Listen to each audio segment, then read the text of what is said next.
আজকের warm up ব্লগে আমরা বুড়িগঙ্গা নদীর ওপার এলাকা কাউটাইল এরিয়ার কিছু অংশ এক্সপ্লোর করব। সো মাই পাবলিকেরা আপনারা আমাদের সাথেই থাকবেন, অ্যাবসলিউটলি খেলা হবে।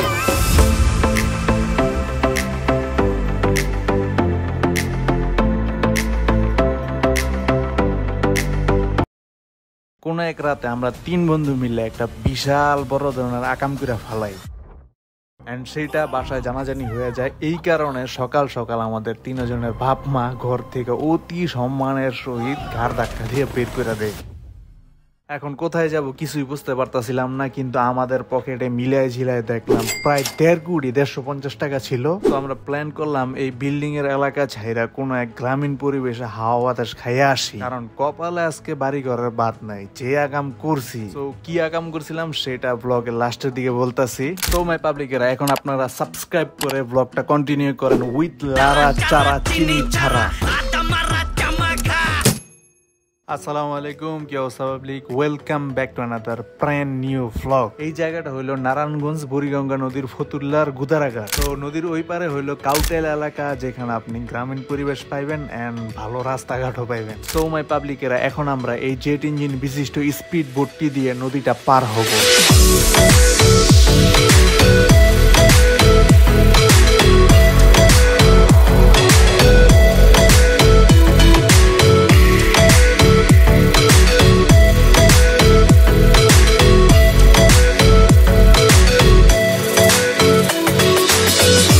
ফাইনালি হাম নদীর ওপার আ গয়া। তো 3 জনের ভাড়া পড়ছে মাত্র 10 টাকা এই পার থেকে ওই পার আসায়। আগেই বলছি আমাদের বাজেট অতিরিক্ত বেশি, 150 টাকা থেকে এখন মাত্র 140 টাকা আছে। তো এই কাউটাইল এলাকাটা বেশিরভাগ আপনার বড় বড় শিপ বানানোর জন্য ফেমাস। তো বেসিক্যালি আমরা ছিলাম কাশফুল দেখতে, এন্ড এটা অনেক আগের ব্লগ, এখন ওয়ার্ম আপ বলে চালাইতেছি। বহুত কাহিনী আছে, সেটা আমি লাস্টে বলতেছি। তো গাইস এখন আমরা 3 চাকা বিশিষ্ট সাতখোলা ল্যাম্বরগিনি নিয়ে চলে যাব সেই কাশফুল এরিয়াতে। তো আগে পরিচয় করে দেই, ওর নাম হইল সোহানা ইসলাম সোহান, আর ওর নাম হইল নুসরাত জান তানজিলা ইসলাম তানজিল। এন্ড নদী পার হইতে হইতে কিছুটা গ্রামীণ ফিল আপনার মধ্যে অটোমেটিক আইসা পড়বো। আমাদের পুরা নারায়ণগঞ্জটায় আপনার মেল ফ্যাক্টরি দিয়া ভরা, এন্ড মেল ফ্যাক্টরি গুলা 24 ঘন্টায় চলতে আছে। এন্ড এই 24 ঘন্টায় কোনো না কোনো মেল ফ্যাক্টরি থেকে আওয়াজ অটোমেটিক আসতে আছে, মানে অনেক জোরে জোরে আওয়াজ হয়। তারপরে যানবাহন তো আছে, হর্ন আর বাসের কালো ধোয়া রাজনীতি।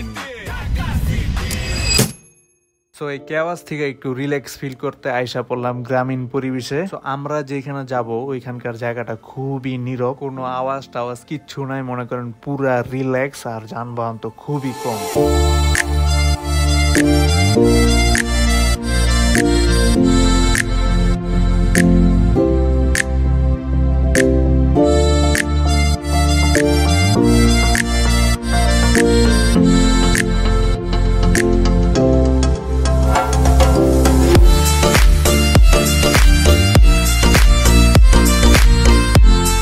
পাবলিকেরা দেখতে দেখতে আইসা পড়ছি আমাদের সেই গন্তব্যস্থলে। তো ঘাট থেকে এখানে আসতে 40 টাকা ল্যাম্বরগিনি ভাড়া নিছে। তো আমাদের কাছে আর মাত্র আছে 1 কোটি 100 টাকা। তো ডান পাশে আপনারা দেখতে পারতেছেন নতুন রেল লাইন। এইটা হইলো কমলাপুর থেকে খুলনা যাওয়ার রানিং ট্রেন লাইন। তো এইটা হইলো একটা ইটের ভাটা, আর এখানে অনেকগুলো কাশফুল ছিল। এন্ড আমরা আসছি সিজনের লাস্টের দিকে, এই কারণে কাশফুল একেবারেই নাই। এন্ড এইখানে কাশফুলের জন্য কিন্তু একটা এরিয়া না, আরো অনেক এরিয়া আছে, ওগুলা হইলো অন্য সাইডে। তো আমাদের হাতের সামনে যেটা ছিল আর কি, সেখানে আমরা চলে যাই।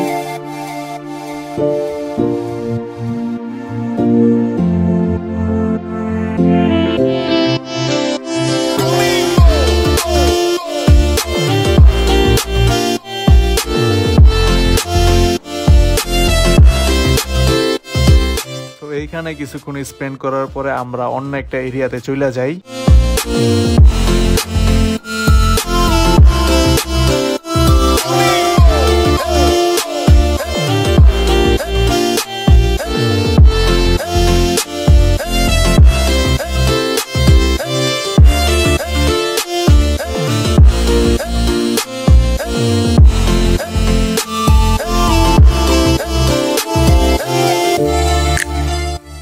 এই জায়গাটা হইলো একটা বড় একটা পুকুর, এন্ড তার সাথে আছে নদী কানেক্টিং একটা এরিয়া। এন্ড ওই জায়গাটাতে আমরা হাইটে যে অনেক সামনে ছিল। আশা করি আপনার কাছে অনেক ভালো লাগবে এই জায়গাটা। মনে করেন পুরো আওয়াজ মুক্ত কেওয়াজ মুক্ত এরিয়া, চারদিকে খোলামেলা পরিবেশ, আপনার কাছে খুবই ভালো লাগবে। এন্ড এই জায়গাটা অনেক সুন্দর।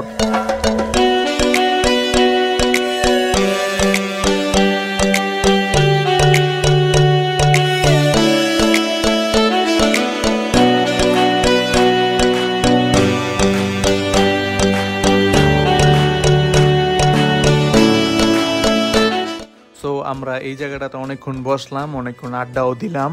জায়গাটা একের ভিতরে 100, ঠিক আছে, সেই তো এই পুকুরটার যে ঘাটটা ছিল আর কি, সিঁড়িটা যে দেখতে পারতেছেন, ওইখানে আবার মেন গেটটা ছিল। যদি এই মেন গেটটা খোলা থাকতো তাহলে আরো সুন্দর হইতো। তারপরে এই জায়গাটা খুবই ভালো লাগছে, আর অনেক হাওয়া বাতাস চলতেছিল ওই সময়টা।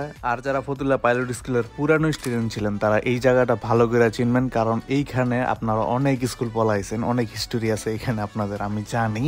তো যারা অল্প খরচের মধ্যে নিজের মাইন্ডটাকে ফ্রেশ করতে চান, আওয়াজ মুক্ত কেওয়াজ মুক্ত এলাকা চান বা নিরবিচ্ছিন্ন চান, তাহলে অবশ্যই এই সমস্ত জায়গায় আপনারা আসতে পারেন। তো অনেক হয়েছে বয়ান, এখন বাসায় ব্যাক করার পালা। এন্ড আকাম যেটা করছিলাম সেটা হইলো, আমি 2 মাস যাবত আমার ইউটিউব চ্যানেলে কোনো ভিডিওই দিই না। তো এই কথাটা আর কি তানজিলা সোহানের সাথে আমি শেয়ার করি একদিন রাইতে।